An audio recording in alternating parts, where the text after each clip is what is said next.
दुनिया की कीमत है, धन की कीमत है, अपनों की कीमत है, पराये की कीमत है। लेकिन मेरे अजीजों, अफसोस की बात है, जिस ईमान पर अल्लाह ने जन्नत जहन्नम के फैसले, कामयाबी नाकामी के फैसले कर रहे हैं, आज उस ईमान की कीमत को समझने के लिए तैयार कोई नहीं।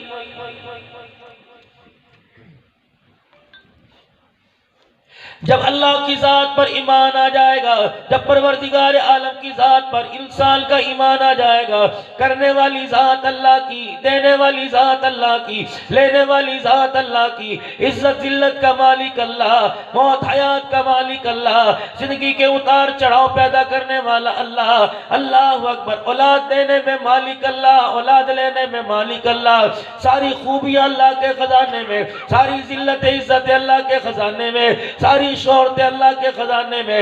यह सबक आपको मुझे सिर्फ एक टीचर ने नहीं पढ़ाया, आदम अलैहिस्सलाम से लेकर जनाब मोहम्मद मुस्तफ़ा सल्लल्लाहु अलैहि वसल्लम तक हर उस्ताद ने आकर यह सबक दिया, या कौमी इबुदुल्लाह मा लकुम मिन इलाहिन गैरु।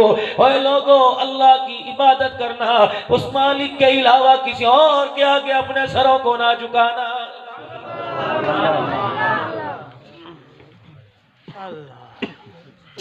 या कौमी ला असअलुकुम अलैहि माला इन अजरिया इल्ला अल्लाह, ला असअलुकुम अलैहि अजरा इन अजरिया इल्ला अल्लाह। एक अचार की फाड़ी का तुम्हारे से सवाल कोई नहीं, एक गंदुम के दाने का तुम्हारे से सवाल कोई नहीं, एक कपास के फाये का तुम्हारे से सवाल कोई नहीं, चवन्नी अठन्नी का तुम्हारे से सवाल कोई नहीं। तुम अपनी जिंदगियों को हमारे कहने पे सुधार लो। अजर तुम्हें और हमें देने वाली जात सिर्फ एक अल्लाह की है।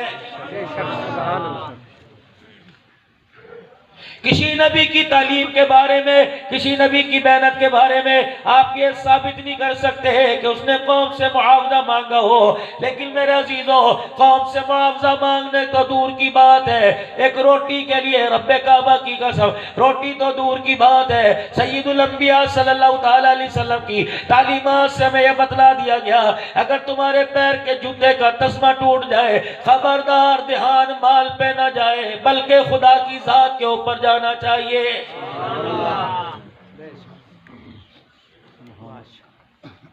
मुसीबत आई अल्लाह की तरफ से, गमी आवे अल्लाह की तरफ से, खुशी आए अल्लाह की तरफ से। जब ये सारे मामले अल्लाह के हैं, जलालपुर वालों, तुम्हें हुकूमतों को कोसने की जरूरत कोई नहीं। उलमाए किराम का मजमा बैठा हुआ है, क्या मारिफुल हदीस में हदीस मौजूद नहीं। इरशाद फरमाया मदनी करीम सल्लल्लाहु अलैहि वसल्लम ने, आपने फरमाया खबरदार, मैं अल्लाह का नबी होने के नाते अपने उम्मतियों को सबक पढ़ा के जा रहा हूँ, खबरदार अपनी हुकूमतों को न कोसना, बल्कि अपने अमाल को दुरुस्त करना। जैसे तुम्हारे अमाल आसमान पर जाएंगे, वैसे फैसले फरमाते हुए अल्लाह हुक्मरान तुम्हारे पर मुसल्लत फरमाएगा। हुकूमतें बदलने की सोचने वालों, मुझे नहीं पता तुम्हारा कौन सी तंजीम से ताल्लुक है। हमारा ताल्लुक तो मुस्तफ़ा की पार्टी से, हमारा ताल्लुक तो सहाबा की पार्टी से, हमारा ताल्लुक तो खुदा की पार्टी से। अल्लाह अकबर। हमने हर वक्त में एक काम करना है, हर एक के साथ काम करना है। वो काम क्या करना है? हमने हर जगह खड़े होकर खुदा की तौहीद का फलेरा बुलंद करना है और खुदा की भटकी हुई मखलूक को खुदा की तरफ लेके आना है।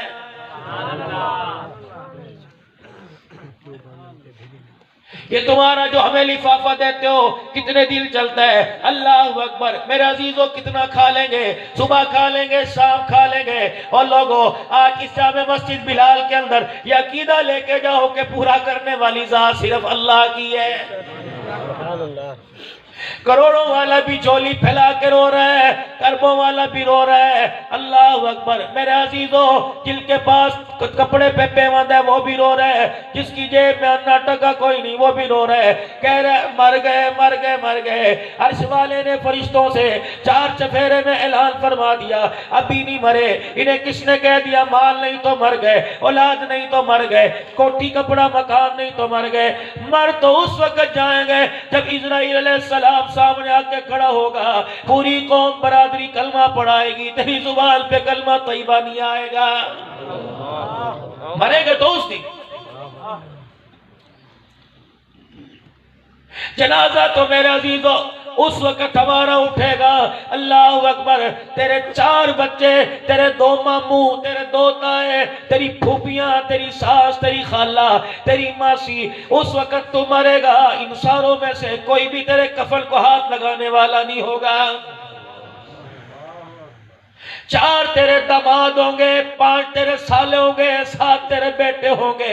मुझे अल्लाह की इज्जत की कसम है, तेरे वजूद के ऊपर कोई एक पानी का लोटा डालने वाला नहीं आएगा। ये इस दौर की बात कर रहा हूं जिस दौर के अंदर मसाजिद बन रही है, जिस दौर के अंदर मसाजिद की तामीर है, मदारिस की तामीर है। हर गली में, हर बाजार में, हर दुकान पर बैठते हुए अजान की आवाज तेरे मेरे कान में गूंज रही है। खुदा खौफी है, आंख के अंदर हया है। बेटी बहू को देखकर शर्म शर्म से झुक जाता है, आंखें बंद हो जाती हैं। ओए लोगों, कलमा नमाज है, कोई हिफ्ज़ कुरान नहीं पढ़ रहा, नाजरा पढ़ रहा है, कोई आलिम नहीं बन रहा, कुरान का हाफिज बन रहा है। गली गली के अंदर मस्जिद, कोने कोने पे मस्जिद है, जगह जगह मदरसा खुला हुआ है। ये तो इस दौर का हाल है कि बाप के जिस्म पर पानी का एक लोटा डालने को तैयार नहीं। 20 साल के बाद जरा सोचो तो सही, जब तेरी मेरी नस्ल आबाद होगी, अल्लाह अकबर, अगर हमने इसी तरह कुरान वाली जिंदगी से, कुरान की बहारों से अपने बच्चों को दूर रखा तो कोई बईद कोई नहीं कि आने वाले वक्तों में हमारे जनाजों को कंधा देने के लिए किराए के मजदूर न लाने पड़े।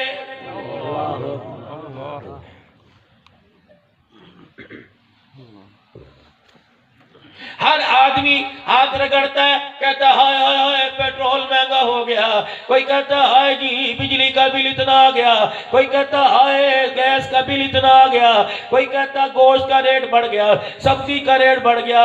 इस पर हाय नहीं करनी चाहिए।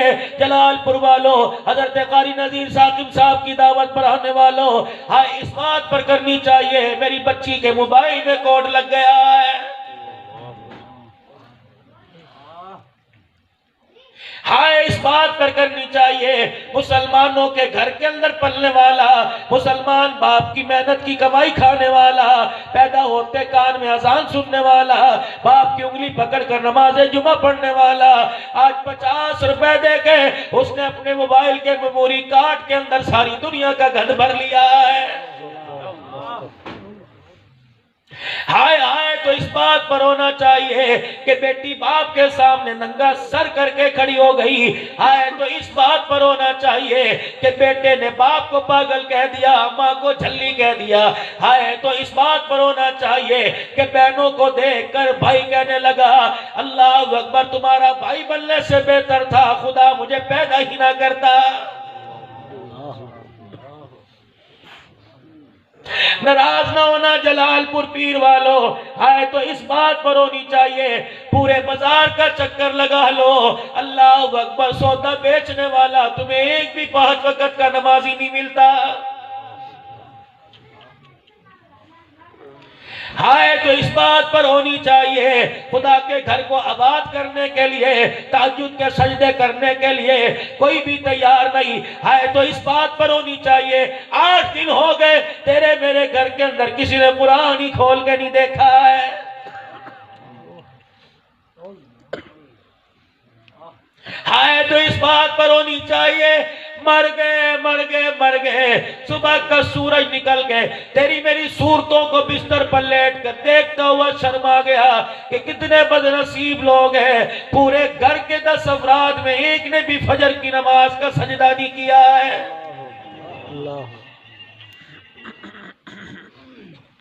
जो उंगलियों के पोरे मोबाइल के बटनों पे चलते हैं, हाय तो इस बात पर होनी चाहिए कि अल्लाह गनी, इन उंगलियों के पोरों में हाथ के उंगलियों के पोरों से तस्बीह के दाने पर अल्लाह का नाम लेते हुए दाना नहीं गिरा है। ये क्या हाई गैस महंगी होगी बिजली में, अफसोस तो इस बात पर है।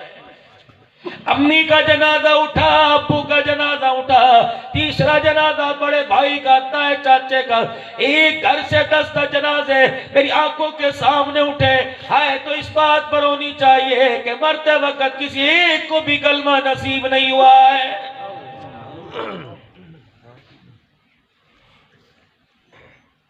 बात कलमे वाली चादर की होती, अगर मेरे अजीजों मुझे कहीं से मसला मिल जाता, 70 साल के बेनमाजी को चारों कुल वाली चादर में लपेट के कब्र में उतार दो, बख्शिश हो जाएगी। तो रब्बे काबा की कसम है, मैं रोजाना अपनी कमाई में से कलमे वाली चादर बनवा बनवा कर हर घर के अंदर तकसीम करता। नमाजें छोड़ दो, रमजान के रोजे छोड़ दो, अल्लाह का जिक्र छोड़ दो, हया का दामन पकड़ना छोड़ दो, मरोगे कलमे वाली चादर में लपेट के तुम्हें जन्नत के अंदर भेज दिया जाएगा। अगर कलमे वाली चादर में लपेट के जन्नत में जाना होता तो मैं हज़रत हुसैन रज़ी अल्लाह तआला अन्हु की कब्र पर तकरीबन सारा दिन बैठा रहा। मैंने कहा हुसैन तू बता, तुझे कलमे वाली चादर में लिपटना सिखाया कौन है? लोगों, अगर ये कामयाबी होती तो हम कभी मदीने से कुनबा लेके ना आते। हमें कलमे वाली चादर में लिपटना नहीं सिखाया, बल्कि माँ फातिमा ने गोद में बिल्टा कर दूध पिला पिला कर हमें कुरान की तिलावत नेज़े की एनी पे चढ़ के करना सिखाया।